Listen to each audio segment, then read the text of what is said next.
Welcome to the Build with Boundaries podcast. My name is Mahnaz, and this podcast is for mums who want to carve out time so that you can work in ways that work for you, your life, your family, and of course, your business. Together, we will discover why you are not prioritizing your business and the actions that you can take so you can live an intentional, productive, and fulfilled life without mum guilt. So let's dive in to today's episode.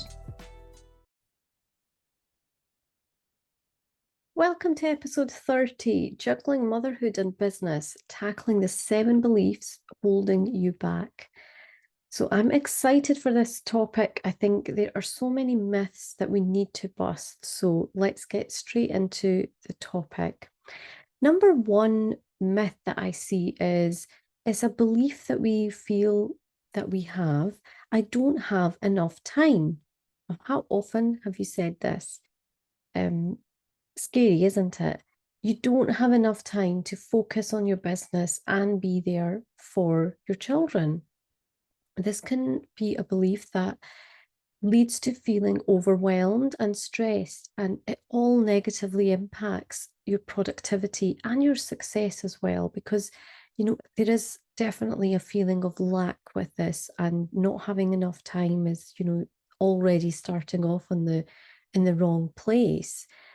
So this is something that is really, really common, especially as moms who are just juggling so much. So number two is I'm not good enough.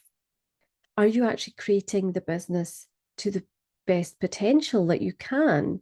Because the feeling, again, not being good enough to run a successful business is going to lead to having more doubts, not having enough self-belief.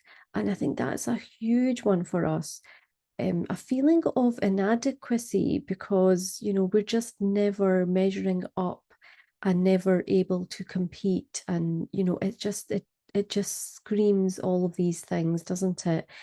And this can be so harmful because we need to have confidence in order for us to create success.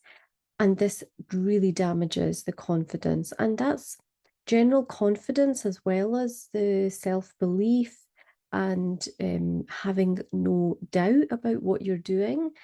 That is going to hamper that a lot. So, we need to shift that. These are all things that we need to work on to shift into something that is going to be much more positive, and thinking about where we are just now and what we have achieved, so rather than what you're not good at, flipping that and thinking about what you are good at, because there will be tons of things. It's just we naturally don't look at the positive, we look at the negative. Our mind is built that way that we need to seek the negative, and we spot that and we focus on it. Now, number three is I need to choose between my business and my family. This can lead to a whole lot of feelings of guilt and even anxiety. And again, this then develops further into affecting our day, because we're not able to focus. And when we're not able to focus, we're not really building that business that we love and the business that we dream of, because we're never really fully present in either our business life or with our family either. And feeling like we need to choose between them can really our mindset. Feeling like we need to choose between the business and family can put us in a really negative place again. And number four is I can't ask for help. Oh my goodness, how huge is this? As mums, we do everything for everyone. They ask us for help. They give us a problem, we solve it for them. If we can't solve it, we find a way, we work it out. We never really say that we can't do that for anyone. But it kind of lends itself into feeling like, well, we should know this all. And we don't need to ask for help because we're a mum and we need to be able to just tackle what comes our way, because that is what we do on a day-to-day basis. And also feeling like asking for help, it can feel like it's a sign of weakness or failure. And obviously, that is something that we just do not want to feel like. We don't want to feel like a failure at all. So it's almost like we're resisting this. And this can then mean that it prevents us from getting or seeking the support that will actually help us, both managing our business and our family responsibilities. You know, if we can't ask for help, then we are just there doing it day in, day out. We're in our own head and we're just working away, trying to solve those problems and find the solutions and do the thing. We don't tell our children to do that.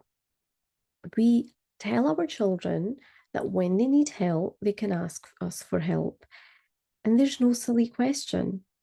You remember saying that to your kids as well. You know, in classrooms, that's what they get taught as well, you know, that they should be able to ask any questions and be able to raise their concerns and voice their opinions.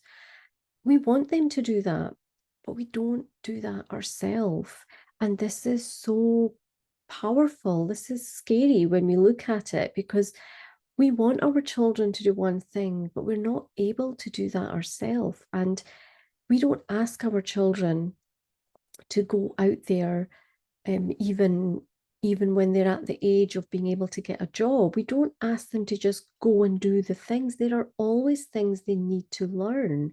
There are always things they need to do, and they need to have support. And we are often their primary support. And if we are their primary support, we need support too. Therefore, that, you know, that's evidence to show that you need support in this circle that you're in. So if you're a business owner, you need to support somebody who understands what you're going through and is possibly a few steps ahead of you. There's just so much value and power in that. Yet we forget this.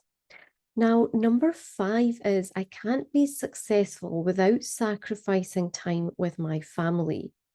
So this is the whole balancing act, you know, being a business owner and being a mom, being responsible for your family, doing all the things for them, having this juggling of duties, this pressure and sense of duty as well. You know, you don't have to sacrifice time with your family to be successful, but that's really hard for us to get our head around, because often we are holding everything in our head. And when we do this, we are feeling like we're not focusing on one thing fully, because we have this sense of responsibility that's calling us to do all these other things. Now, this belief is then going to lead to feelings of guilt and resentment, because at the end of the day, if you feel that you're sacrificing your time with your family, that's not a good feeling to have, because it's really important to you. And you don't want to resent the time that you have with your family because you're really passionate about something and you feel like you're not doing that, and almost like feeling guilty for not being out there to do the things that you need to do for your business outside of your family life. And number 6 is I'm not as committed as other entrepreneurs without children. We compare ourselves to other people, don't we, all of the time? And sometimes we don't even realize that we're doing this. You're not as committed to the business as other entrepreneurs who don't have children. This belief is really quite harmful to our confidence. It makes us feel, again, inadequate and lacking in any kind of ability to succeed, any confidence that we need. And the thing is, we need to have this confidence first, and success will only follow after. Because the thing is, if we don't have the confidence, we won't be able to sell our services. And think about it from you as a consumer perspective. If somebody was showing you something and sharing with you something that was really good for you, but they didn't have the confidence, would you want to go with them? Would you actually buy their services? Or would you rather someone who was so super, super confident in what they do? Would you go with them? Now, the fact that we're comparing ourselves with other entrepreneurs is really definitely very, very negative, because the only person we should ever be comparing ourselves to is who we were yesterday and ourselves. Like, create a competition about who you are and what you want to do and compete with yourself. Like, it's a level playing field if you compare like with like. So you cannot compare your chapter 1 with somebody's chapter 25. That's just not fair. And yet we're doing this all of the time.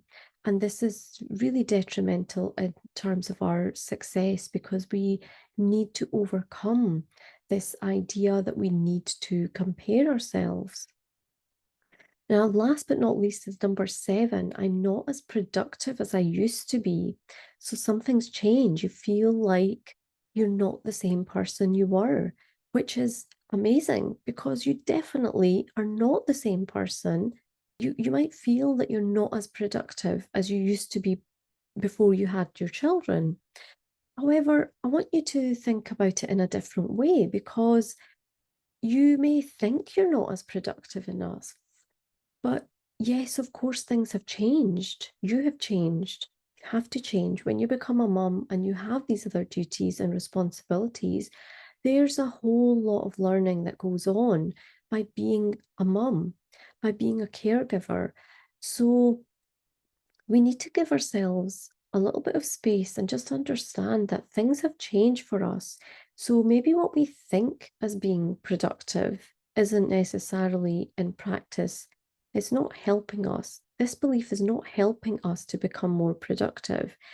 The only way that we're going to become more productive is if we actually want to be more productive to begin with. And we and what this can then lead to is having a feeling of frustration, because you just feel like you are not enough, because you're not productive. You something's changed and you are not as good as you were before. But if anything, you can flip this around, because being a mother has taught you so many things that a textbook could never have taught you. You've lived life, you've had experiences, you have had dealings with people, you have skills in so many areas of your life that you didn't have when you did not have children. And rather than feeling frustrated and being overwhelmed because you feel like you are lacking, you can turn this around into, well, what am I actually good at? And there are always positive things that you can find in yourself if you look for them. So I guess with this episode, it just really opens up that we need to sit back, reflect on who we are and what we are here to do, and how much value we actually have inside us to share with others. And it's also a disservice to all the people who we would be able to help if we don't help them, if we don't create the business and put that passion business to life. I'd love to know what you're taking from this episode, because there are so many myths and we have to bust the myths, because the feelings on all of these is negative and it's lacking, and there is so much to be shared that is positive. The difference is that we have to really actively look for the positives, whereas the negatives get presented to us all the time. So we need to flip those whenever they come our way and we notice them, we need to turn them around. And if you're able to do that, you are building your confidence, you are removing the doubt, and you are increasing your self-belief, which is absolutely crucial to having the business that you dream of, because we need to believe in ourselves first. We need to be our own biggest cheerleader. So if you feel like you are in this place and there's something holding you back and you're perhaps not even sure what that is, and you're not sure how to get the support you need, I work with my clients in one-to-one intensives as well as Build with Boundaries Academy. So if you're not sure what support is right for you, please head over to my website, buildwithboundaries.com, and send me a wee message on the contact form. I would love to chat to you and explore what it is that you're looking for and see if it is something that I would be able to help you with, because you are here to fulfill your passion. And in order for you to do that, you need to have the right kind of support. And when you are in the right place, like your mindset shifts, your actual actions you take, the consistency that you put in, and the confidence that you create is going to be huge. And not to mention how productively you can work, because it's absolutely possible to build a business that you love, as well as having the life with your family that you dream of as well. So that's it for this episode. Thank you for listening, and I would love to know what you found helpful. Do pop me a message and let me know.